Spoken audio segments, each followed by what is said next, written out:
I'm a managing editor for Collider.com, and with me today is Travis Knight, the president and CEO of Laika Films, as well as the producer of the Boxtrolls and an animator. Yes, so that's right. And that blows my mind. That's so cool that you're also an animator at the animation studio you run. Right. How do you balance your time in trying to be hands-on with all of this?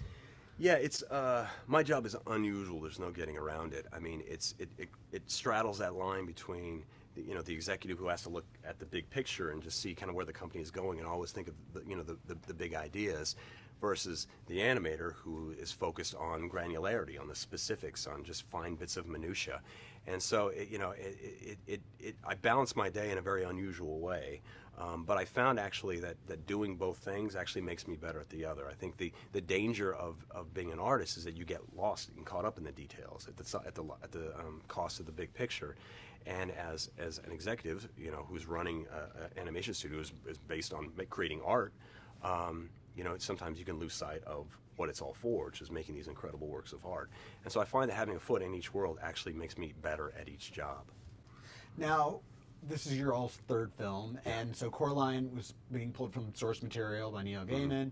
Paranorman had sort of that 50s monster movie sort of aesthetic, kind of that soul of it. Right. One of the things that blows my mind about Boxtrolls is that it feels completely from scratch, and just how it combines everything. What was artistically the starting point for this movie? Well, it all started with a book called Here Be Monsters, written by Alan Snow.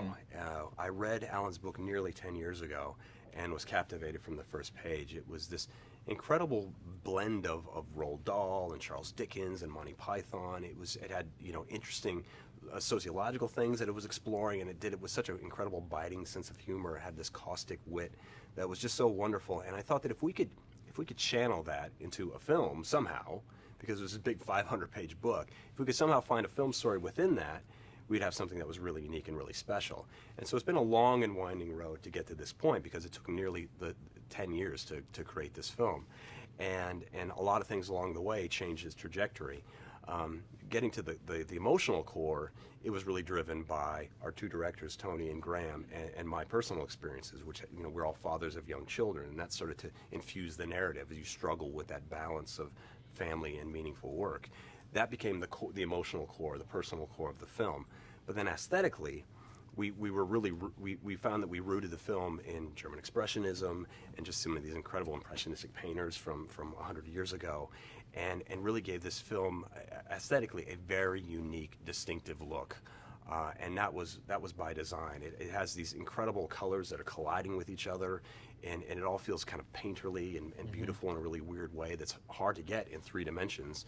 And then we expanded that world by bringing new technological tools to the cinematography, the camera work, to make it feel really alive, like it's not shot on these little sets. And so I think with each decision that we made along the way, it was all rooted in trying to find a way that we could tell a very original story that had a powerful emotional core in a beautiful aesthetic way. One of the things I love about this film is that the Boxtrolls are artists. They're builders. Did you feel a kinship with these characters as they were developed? They're tinkerers. They come up with such cool stuff. We found kinship in a fairly unpleasant way. We saw a lot of ourselves in the Boxtrolls. These creatures that have deplorable personal hygiene, questionable fashion sense. They play around in the dark all day long. They have no social graces. So there's a lot of Animator in the Boxtroll. And so certainly we see them as kind of the ultimate outsider, that this group of timid but beautifully souled creatures, had all the sins of society thrusted upon them by a social climber, and marginalized in a way that's completely unfair.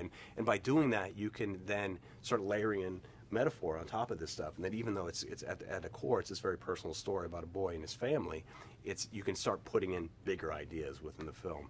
And that's always something we try to do with each film that we do, to have something very meaningful at its core, to not just make pop culture confections, but still to not make it feel like an after-school special or like you're giving people homework. It should be a fun ride, but has something thoughtful at the core of it.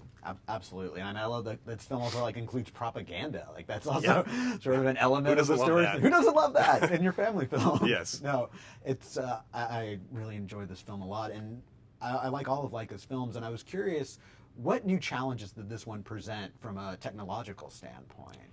Well, each time we start a film, you build these things completely from scratch. They have to, every piece of the world has to be thought of and designed and built and manipulated by an artist's hand. So it can be completely defeating at the beginning of one of these processes to figure out how are we going to realize this world in a beautiful and unique way. And each film calls for something different. This film, we wanted to bring this fantastic world, this kind of Dickensian world, alive in a way that people hadn't seen before. And so, it was kind of evocative of films by like Genet and that sort of thing, and it had to have its own distinct, unique aesthetic. And so by drawing from new sources as well as some great stuff from that Victorian period, we're able to infuse the film with a modern sensibility in a way that still felt true to that world. But different things, like, for instance, the ballroom sequence, which I think, when people think about things that are challenging in animation, they tend to think about big kind of bombastic action sequences and that sort of thing, and that is hard. But the big stuff, the spectacle, is just as hard as the nuanced stuff. And so this ballroom sequence that we envisioned with all these characters swirling around and dancing in these incredible flowing gowns, that was by far the most challenging sequence that we had in the entire film. Puppets dancing is about as hard as it gets for animation, and we had scores of them in this sequence. And uniting the score that was brought to us by our composer Dario Marinelli, with this moment that's both romantic and comic, but also threatening but beautiful at the core, was something that required the entire 18-month production schedule from start to finish. That sequence was in production just for essentially 2 minutes of footage. It looks beautiful, and the whole you. film is just a delight. Thanks. Thank you so much for taking the time to speak with me today.